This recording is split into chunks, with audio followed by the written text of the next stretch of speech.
Hello, my name is Juan Zamora, and today I'll be talking about the relationship between the mind and the brain. Basically, how cognition and neurophysiology both try to explain human behavior, but in different ways. So, this is basically a very big deal, this topic, specifically in psychology, because people they always wonder how stuff like how the brain works, like how do we think, how do memories happen, how do we make decisions, like where like in that in our part of the brain, like where does that all comes from, you know? And cognition is more about mental processes like thinking, memory, attention, decision making, while in neurophysiology there's more about actual, like very more detailed, deep in brain stuff, like neurons, neurotransmitters, and brain activity. Even though they both study differently, they're connected in a way that they're trying to explain the same behaviors and experiences that people have. So, to start off, I'll be speaking about cognition. Cognition is basically the study of mental processes that includes stuff like how I said in the beginning, like memory, attention, problem solving, language, and executive function. Cognitive psychologists, they try to understand how people process information and how the mind works, which, like how I said, a very big part of cognition is memory. So there's short-term memory where information only is remembered for a short amount of time. Like, for example, if someone tells you their phone number and you remember it just for long enough for you to just type in it in your phone, that's short-term memory because you'll forget it in an hour, let's say. But right at that moment, you're gonna remember that number because it's told to you in a very quick, quick response. But in once an hour passes or a day, you're gonna forget about that number since it's already saved in your phone. And then, there's long term memory where, you know, you store stuff in your memory for a very long amount of time, which it's like, let's say, if you're a female and you have your sweet 15, you're gonna, that specific day, that specific event that was very important to you is gonna stay in your memory as in your long term memory because it was a very important event that doesn't happen all the time. And specifically in this situation, it's your sweet 15. It's your very big party that you're being celebrated. So that's how like long term memory works. Is very like, I guess, memories that you were younger and it stays with you. Another type of another type of memory is working memory, which is kind of like how your brain like temporary like workspace. So let's say you're trying to do like math in your head, but how do I say this? So you're trying to do math in your head, or you're trying to remember a specific like route, right?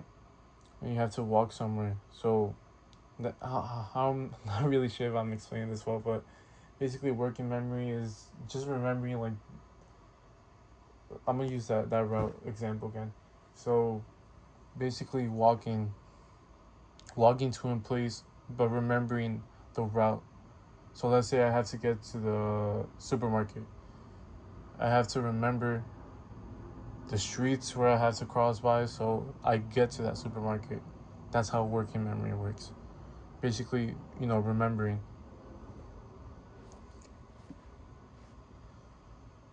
Now, cognitive psychology.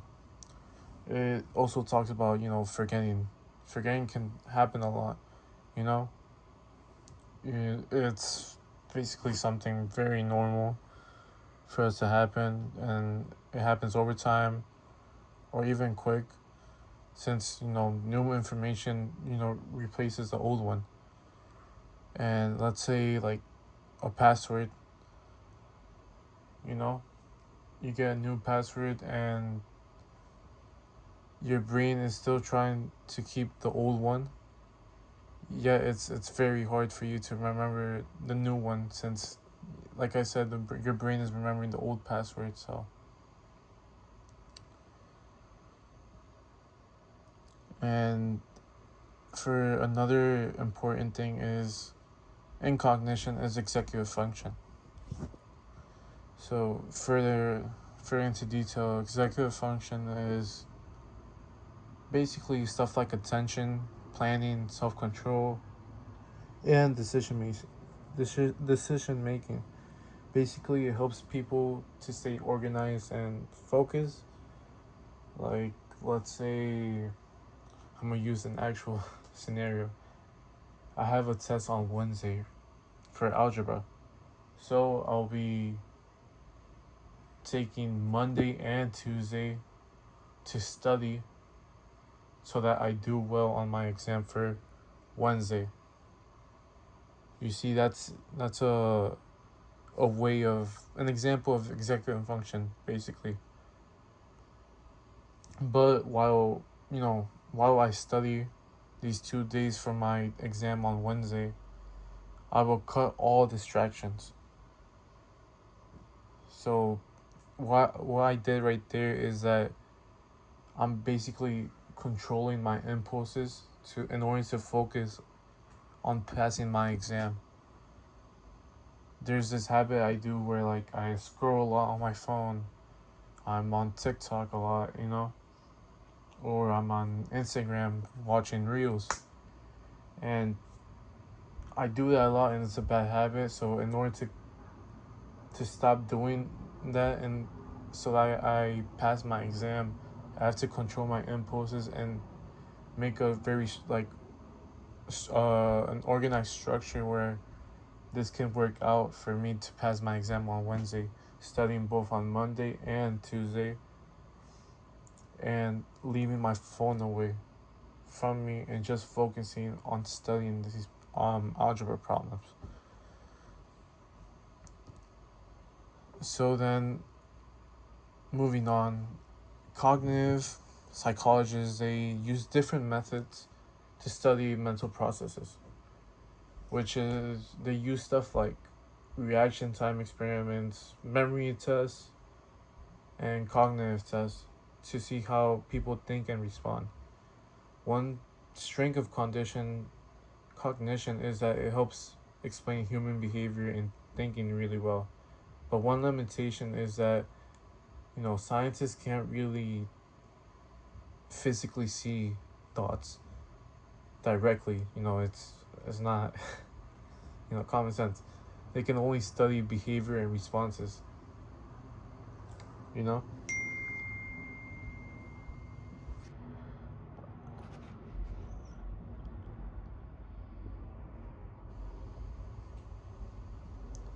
So now I'll be talking about neurophysiology. Now, neurophysiology focuses more on the biological side. Basically, the brain and the nervous system. Instead of mainly studying thoughts, it studies the actual, physical processes happening inside the brain. For example, one important part of neurophysiology is neurons. Neurons are nerve cells that, communicate with each other through electrical signals. They're basically like the foundation of the nervous system. Nervous systems have dendrites that receive signals, a cell body, and an axon that sends signals to other neurons. When neurons communicate, they use electrical impulses called action potentials. And then another important thing is neurotransmitters. Neurotransmitters are chemical messengers that help neurons communicate with each other. Uh, let's say, for example, dopamine is connected to reward, pleasure, and motivation. So, like when people achieve goals or experience something rewarding, your dopamine increases because you accomplish that goal and you feel satisfied. Another example of a neurotransmitter is serotonin, which is more connected to your mood and emotion. And lower serotonin levels are, well, unfortunately, are often linked to depression. Neurophysiology also studies brain regions, and brain circuits. For example, your hippocampus, it's important for memory formation. If the hippocampus gets damaged in any sort of way, it makes it difficult for somebody to create new memories. Another important area is the prefrontal cortex, which helps planning, attention, judgment, and self control. That area is really connected to executive functioning, from what I mentioned earlier. And scientists use different methods to study the brain, like EEGs, MRI scans, and which basically an EEG, it measures the electrical activity in the brain. An example of this is, well, my brother. He suffers from tuberous sclerosis, which is tumors all around his body, and he gets tumors in the brain, so that causes seizures. So in order to monitor his seizures, he has to get a EEG, which is like all these they stick all these like wires on his brain, not in his brain, like on his head, and from there they can measure the electrical activity that it's in his brain while he has the seizures. And every time he has a seizure, it's called a spike. So every time a spike happens, you can see on the data of the graph that there's like this like line increasing. It's really it's really impressive how that technology works. And then for MRIs, it shows the whole like scan of a brain region and how actives are during tests. Unfortunately, I haven't been able to see MRI results. My brother also gets MRIs like often twice a year to see that all of his tumors are how they are, as well as more importantly the brain, because that's what causes his epilepsy. The scientists, they use these two methods to study more deeply the brain. A strength of neurophysiology is that scientists, like how I said, they observe brain activity directly, and it helps them to better understand, the mental and neurological disorders. Like I said, epilepsy and tuberous sclerosis, they're all neurological disorders. But there is a con to this.